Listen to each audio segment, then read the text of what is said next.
Welcome into the DNVR Fantasy Podcast. Andre Simone, Justin Michael, Kalle Sorbo here behind, in front of a table is actually how Kalle Sorbo is appearing to us, but that is irrelevant right now. What is relevant is, doesn't matter if you're in fantasy contention or your season's been over for a couple weeks. This was a rough week for all stars like Aaron Rodgers, like Derrick Henry. Potentially out for the year, at least for a couple weeks. Some really, quality wide receivers. Obviously, the tragic Henry Ruggs situation going on, and just injuries and COVID suspensions, bye weeks. It is a mess out there, and it really is a mess for everyone. There's no one who is safe from this, and that's really what we're going to dedicate this podcast to. In a lot of ways, it's going to be a little late and hard to attack the waiver wire this week outside of maybe Jeremy McNichols, who only had 7 carries as Derrick Henry's backup all season, or going after Adrian Peterson, who, it's been a minute. You're not going to have a ton of options. So this week, we're really going to focus more heavily on streaming options at all positions, ways to put a Band-Aid here, Band-Aid there, survive through this stretch while your guys get healthy, while you find some people to be more stable kind of gap fillers going forward and get back on that train so you can contend for your fantasy title at the end of the day. So let's start this off. With quarterbacks. But first, fellas, how's everything going? How's everyone's fantasy team doing?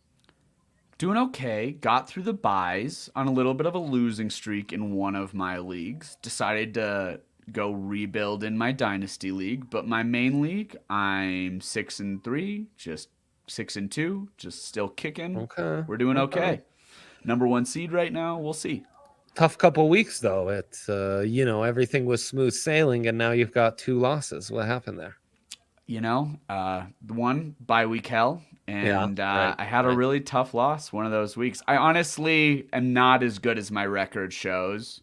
I've got about an even points for and points against, but I've gotten some lucky breaks in some big moments. How about you?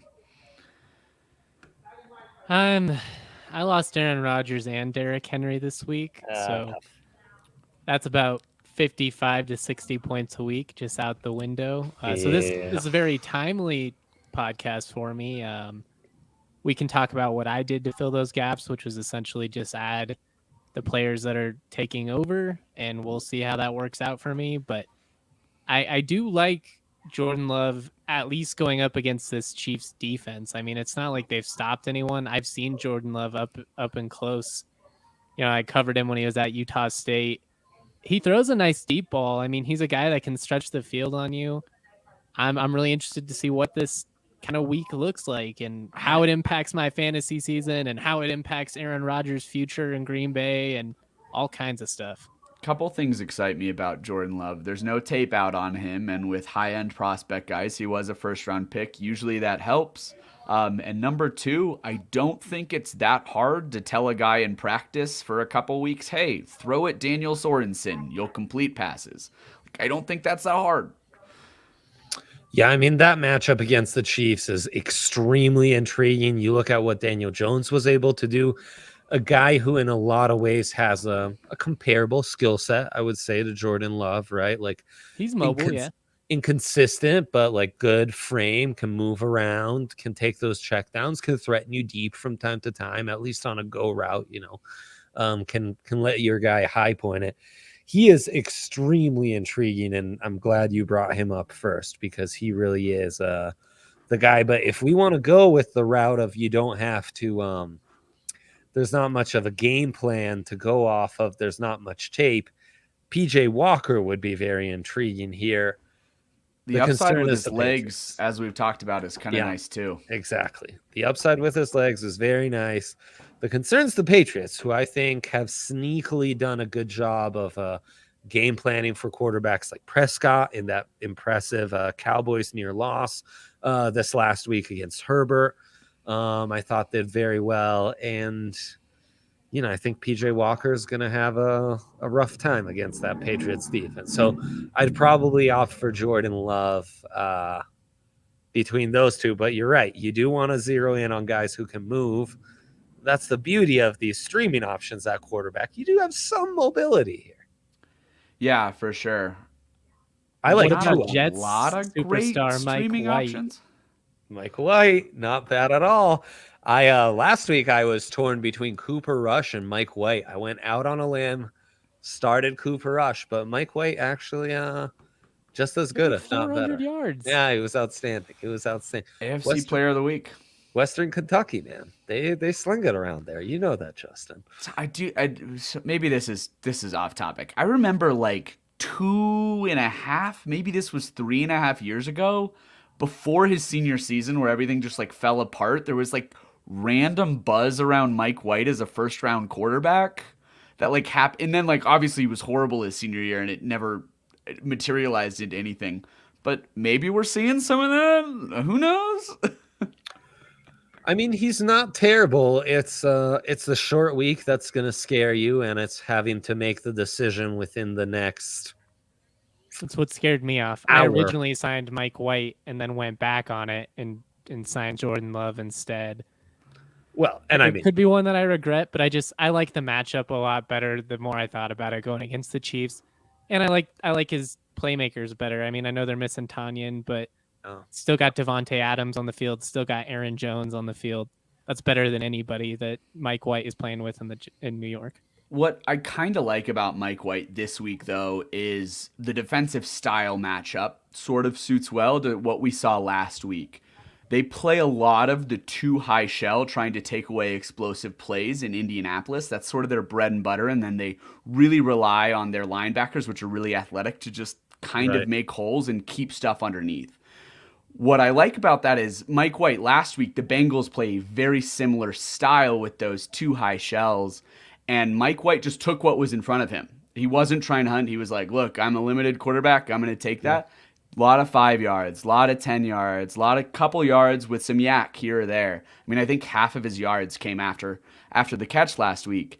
And so if he's able to do that against a defense that plays really similarly and has some holes, it's those really key positions. I don't love their corners, and I don't love the containment on their edge in Indianapolis. I think he might be able to get some of those easy yards the same way he was last week. That's astute analysis. I like it. Kale bringing the heat. No, I mean, that's really great. You wonder if the Colts will let him cook like that, though. Or if they start to press a little more, try to take a little more of that space and force him to go over the top. Colts defense, I think, is half decent. I'm intrigued by Tyrod. I actually think Tua versus Tyrod, though it doesn't sound like Tyrod's been cleared to play, but it hasn't been confirmed that he'll be the starter. I would assume with just the difference in performance from the Texans and drop-off since Tyrod Taylor has left, Davis Mills has really not kept them in games. But I think Tua quietly doing a little more than what people might be giving him credit for. Everyone, of course, being really down on him. But, 22 points against Jacksonville, 26 against Atlanta, 12 against Buffalo isn't great. They've been throwing for damn near 40 pass attempts per game every game, and this should be one of the few where the Dolphins you'd assume will be winners. Like, he has nobody to throw to outside of Gesicki. Do you know who I like better than Tua this week if we're going down the limited arm path with no athletic upside? Trevor Siemian at Atlanta I like way better than I like Tua. Interesting. I actually thought you were going to say Teddy Bridgewater. I was like, whoa, bro, that's kind of harsh. But like against the Cowboys, right? Only way the Broncos are going to hang is by putting up some points. I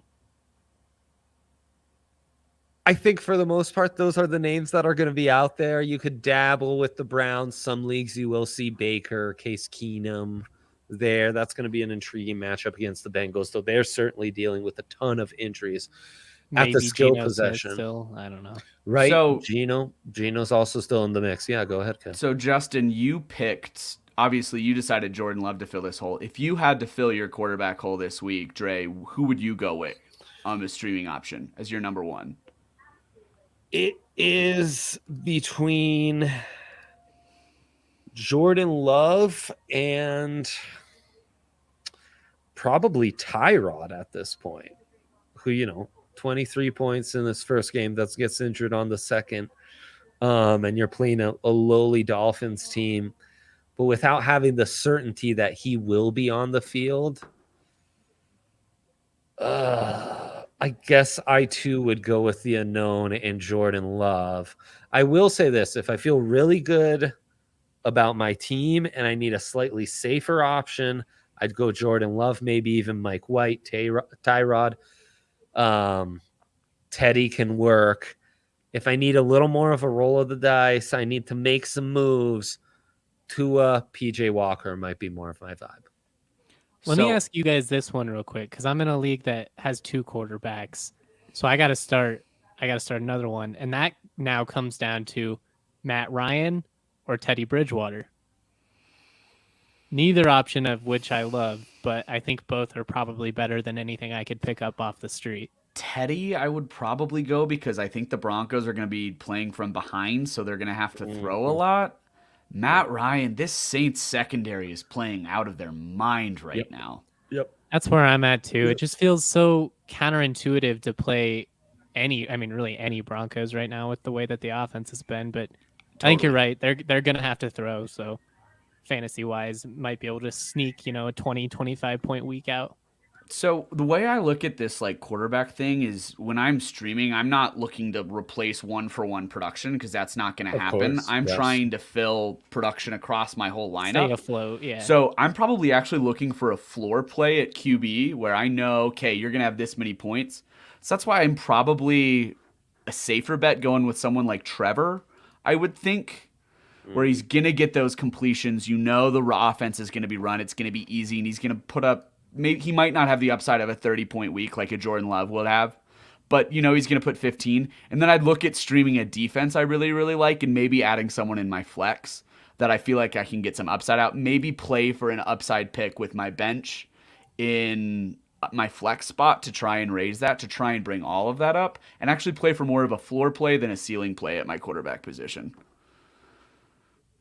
I think that makes a lot of sense. Way to go about it. Yeah, that's really not a bad way to go about it. I'd go Teddy all day. That Saints defense terrifies me. Mad credit to Dennis Allen, who's doing the Dallas pass rush worries me, though, with no Garrett Bowles.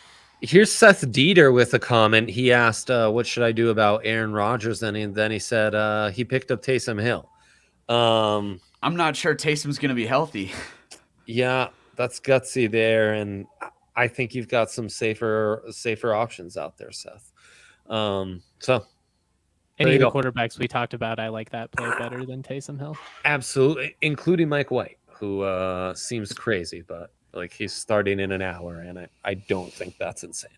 What is definitely not insane is taking all this knowledge on these lowly, middling NFL quarterbacks that we just laid down for you, taking it to the DraftKings Sportsbook, and applying it to all the phenomenal props, odds, SGPs, regular parlays you have. You have it all as a sports fan, football fan, and obviously they're the leaders in daily fantasy football. Everyone knows that. In fact, when I look up juicy props for a Sunday, I will often go to their rankings and see who they have as the highest bid on players to kind of help guide me that way. They are a tremendous resource. They are the best sportsbook out there. Just top to bottom, how great it is to use, all the great deals they have. Their customer service is phenomenal. I don't know what you're doing if you're not on the DraftKings Sportsbook by now, but I would highly suggest getting on it now for this Thursday nighter. New customers bet $5 on any NFL team to win their game, and if they do, you will win $200 in free bets. That's an amazing deal. You have the Colts on a platter here. You have lots of easy, should be blowout games on this NFL slate to just win $195 in your sleep, eyes closed like that. Use promo code DNVR, and the good folks at DraftKings will match your first deposit up to $1,000. Just incredible deals all around. Must be 21 or older. Colorado only. New customers only. Restrictions apply. See DraftKings.com/sportsbook for details. Gambling problem? Call 1-800-522-4700. Love it. Well, quarterback's an easier conversation to have because there are other positions where anyone in a fantasy league knows as soon as a running back gets a carry, he's picked up in your fantasy league. As soon as a running back is kind of a prominent backup to a bigger name, they are picked up. The options here will be much more limited, but there are some, and we wanted to think of this at large as more of a flex option to stream because look, running back, there's only going to be so much. Obviously, Adrian Peterson, we mentioned that would kind of be your big waiver pickup. I'm not even sure that's a great option. I do love Jared Patterson from Buffalo University. I thought he looked half decent in that game against the Broncos last Sunday. That's a guy who's still available in a lot of leagues. And, McKissick, Gibson, aside from injuries, neither one really impressing too much. Patterson might get more and more shares of that backfield and be at least a name worth monitoring. Ty Johnson of the Jets playing tonight would be another guy, really impressive touchdown last week, a guy who's kind of come along. And, we've talked about the Ramondre Stevenses of the world. I've tossed the name JaMychal Hasty out many times. We've kind of been monitoring Tyree Cohen, who should be back here soon. But honestly, all those guys carry a ton of risk and are pretty big rolls of the dice. That said, moving on to wide receiver and any other names you would throw out on your flex streaming options the next couple weeks going forward. Wide receiver, I'd go. Go ahead, Kale. You go. Okay, yeah. Marquez Callaway with New Orleans, depending on what kind of happens there. I know it's a bit of a gamble play, but he's available and he has the potential to go boom. Rashad Bateman of Baltimore, kind of depending on what happens there. I just think Lamar needs another pass catcher, and I think that he is going to be that guy. Michael Gallup, who is hopefully finally healthy, former Colorado State guy. If you're like me, I've just had him on IR all year because I've just kind of been hoping at some point he'll come back and help me out. Hasn't yet, but it could be the long play. And then maybe Darius Slayton on the Giants, depending on if he's available in your league or not. Yeah. Wide receiver wise, I kind of like Deshaun Jackson. Probably not for this week because he's probably not going to be signed, but he's a free agent. He's probably he's healthy. It seems he's going to sign somewhere where he's going to get targets because that's why he's not on the Rams anymore. I like that upside play. Mostly for flex, I would move one of your higher upside backups into your actual spot and play a tight end in your flex if you really have to fill it because you've got a chance at least touchdown upside there. Couple options at the tight end position that I like for that option. Albert O this week I really like just because Noah Fant's out obviously, and I think Teddy and him actually have a pretty decent connection. Austin Hooper, we saw him get a couple big catches last week. I don't know, maybe there's like an Anthony Ferkser who hasn't done much this year, but you have to probably hope that Tennessee's maybe going more pass heavy than run heavy now that they don't have Derrick Henry. I don't know. Those are sort of my options. And then my guy, Pat Freiermuth, who's probably not available in your league, but if he is, you should pick him up. Yeah. We've got Z throwing out Peoples-Jones with all the OBJ stuff. I think Demetric Felton, another guy to watch. And actually, Jarvis Landry returning from injury recently, kind of at the same time OBJ, he might still be available in some of your leagues just because he hasn't scored a ton of points. Peoples-Jones is questionable, just so people are aware. He's been limited in practice the last couple of days. That's a classic streaming situation, so. That's the deal in Cleveland is like no one's healthy these days. On your tight end talk, I'd throw out Mercedes Lewis as well, Kale. Great one. Tunyon being injured, he is a guy who at least, I don't know, of the next 10 games left, he gets you a touchdown in 4. Yeah. And you're just kind of playing the week, I guess. Right. Maybe you get lucky. In general, I'd stay pretty focused on Green Bay. Randall Cobb's intriguing. Valdez-Scantling, though he's been kind of out. Lazard is another one to monitor. If he ever plays, Amari Rodgers, their intriguing rookie, I think would have a lot. But, not seeing much. So Cobb would be the guy I'd focus in on. I know there's some buzz about Zay Jones taking over that role for Ruggs and kind of being that speed factor in Vegas there. So just another one that you could kind of roll the dice on. KJ Osborne, a guy we talked about a few weeks ago, hasn't done a ton, though, for the Vikings. That is an offense that can give you touches, though, and can support 3 fantasy receivers from time to time. And this one league I'm sifting through, I am seeing Kevin Bourne of the Patriots still available. Now, he's kind of shaky. I mean, he had 16 and 13.8 points and then just 2.8 last week. So he's not going to be the most consistent. I'm sorry, Kendrick Bourne.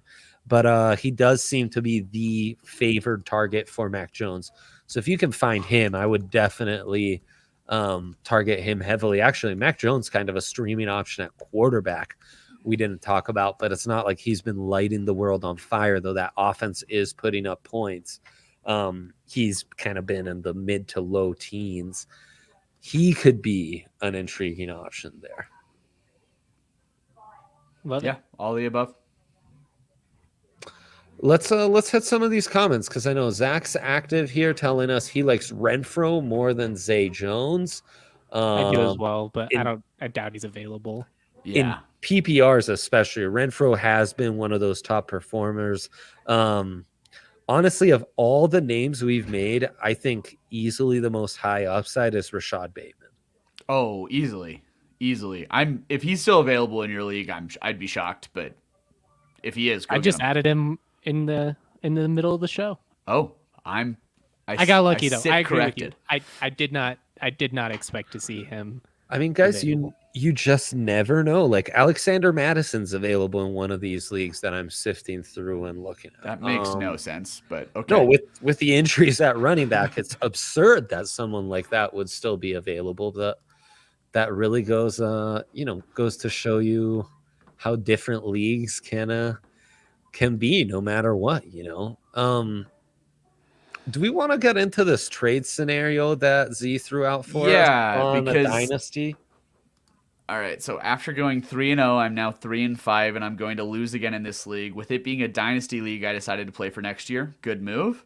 Made a big trade and would love to hear your thoughts. You traded Lamar Jackson, Chuba Hubbard, Adrian Peterson, Laviska Shenault, and Mike Gesicki. I got Justin Fields, Clyde Edwards-Helaire, Justin Jefferson, Jalen Reagor, and Dalton Schultz.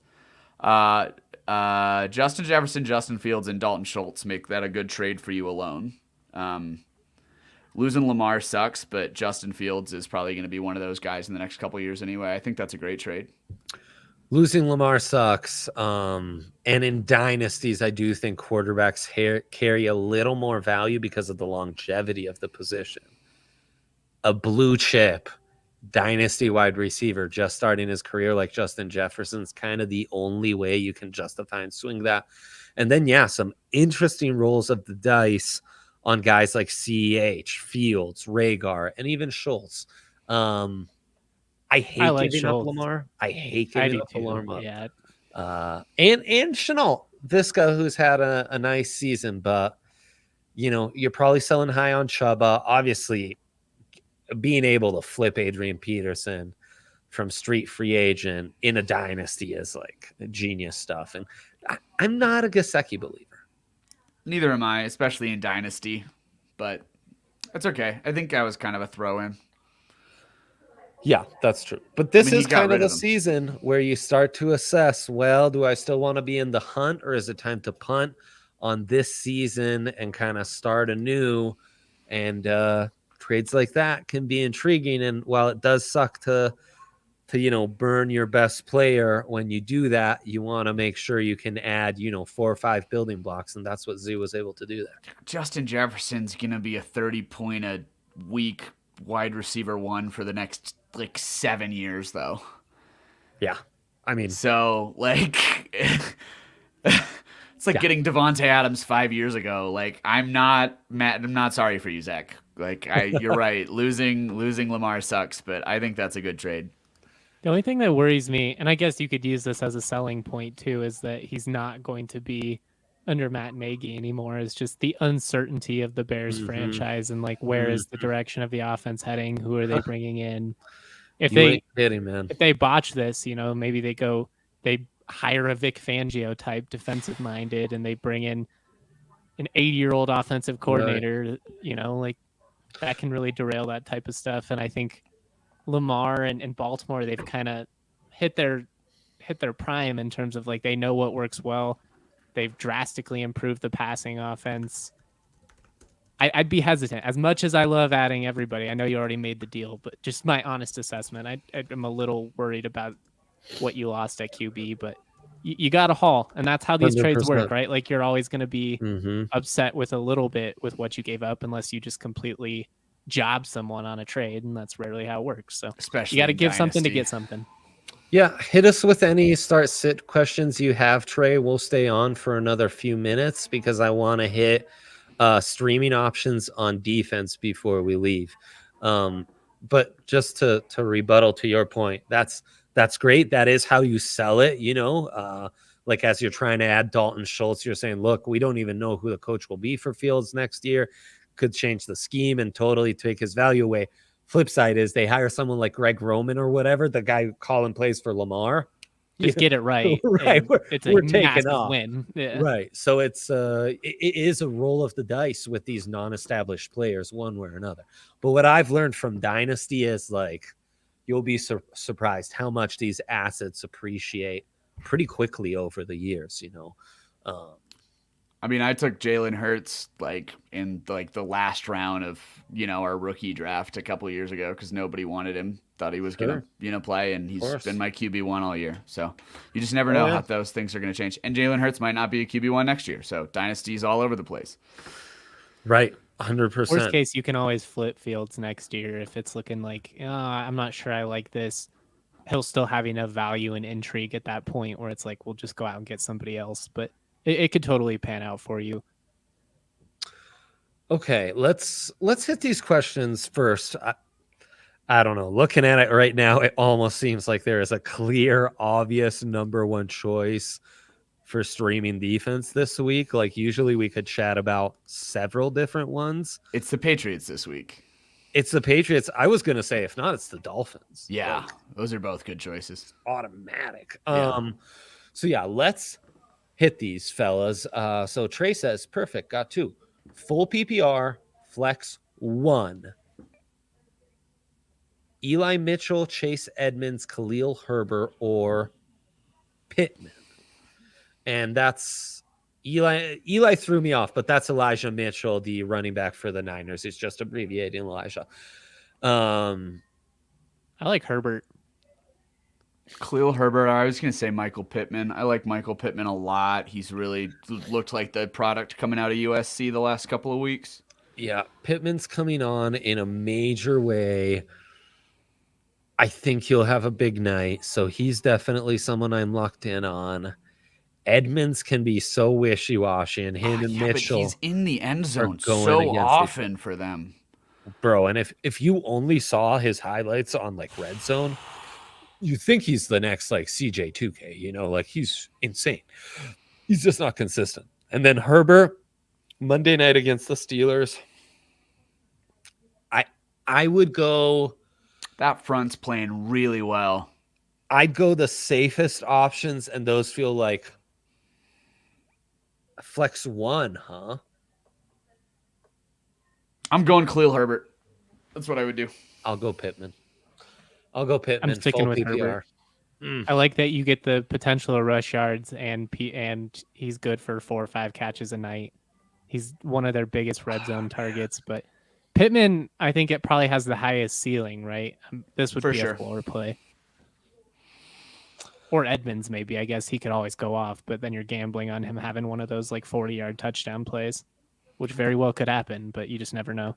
Yeah. And then the second one coming in from Trey, flex 1, Elijah Mitchell, James Conner, Myles Gaskin, or Marc Andrews. Marc Andrews? He's Lamar's number one target?